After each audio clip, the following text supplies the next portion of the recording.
كل اللعيبه، انا عندي كل اللعيبه، انت ما فيش حد تقدر تجيبه تاني غير اللي انت جبته. فقلنا ان الصفقات اللي الزمالك جايبها دي صفقات من وجهه نظري صفقات بدايه انهيار الاسماعيلي.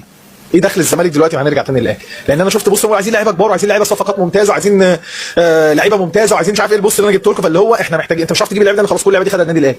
الصفقات اللي بيجيبها الزمالك من وجهه نظري حتى صفقات بدايه وقوع الاسماعيلي، اجيب باسم مرسي، اجيب محمد حسن، اجيب احمد عادل عبد المنعم، ابتدي اجيب من اجيب الاسماء من بره، اجيب مثلا فخر الدين بن يوسف، ابتدي اجيب لعيبه يتهيأ لي دي لعيبه كبار. انما دلوقتي السوق هو بقى فيه لعيبه باينه ان ده الكواليتي القوي، يعني ما تزيدش لان الدوري طويل وهيبقى رخم قوي عليك. احنا عندنا سكواد هياكل الاخضر واليابس، وانا اجمد من اي حد في الدوري بالسكواد ده، احنا اجمد من اي حد في الدوري عشان انديه الدوري تعرف تمامها كويس قوي. حاول تعمل اي حاجه في الدوري ان تاخد الثاني عشان تلعب في دوري الابطال.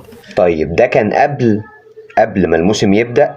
كلام كله كان على جمدان الأهلي، كلام كله كان تقليل من الزمالك، الكلام كله كان تفخيم في الأهلي، الكلام كله كان تسفيه وتكسير في الزمالك وسكواد الزمالك والعناصر اللي موجودة، اللي فعلا سكوادك، انت كان عندك حق في الكلام اللي انت بتقوله ده، سكوادك أقوى من سكواد الزمالك بمراحل.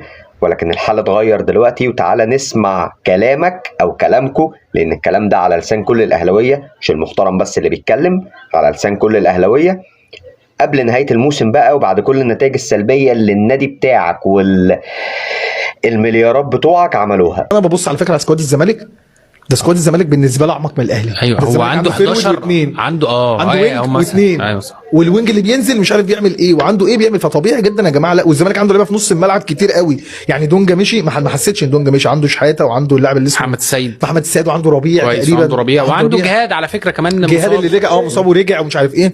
فببص برضه على سكواد الزمالك، لا ما هو عنده لعيبه على فكره يعني. بالمناسبه الزمالك الديفنس بتاعه في المساكين احسن من الاهلي.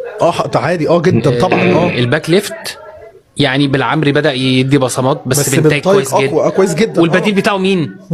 فتوح اللي هو منتخب مصر، يعني منتخب مصر بالظبط. الباك رايت عمر. سبحان الله يا اخي، الاثنين دول اكتر اثنين محترمين طبعا وعلى راسي ورايهم يحترم، ولكن الاثنين دول اكتر اثنين طلعوا قالوا لك زي ما انت لسه سمعت من شويه. طبعا الاول طلع قال لك سكوادك بيلم وانت بتلم لعيبه وخلاص بتحشي والكلام ده كله. الثاني طلع قال لك يعني بزيره والدباغ والناس دي لعيبه واعده، امال لو عندك بقى زيزو وبن شرقي وامام وتريزيجيه هتعمل ايه وهتحقق ايه والكلام ده كله.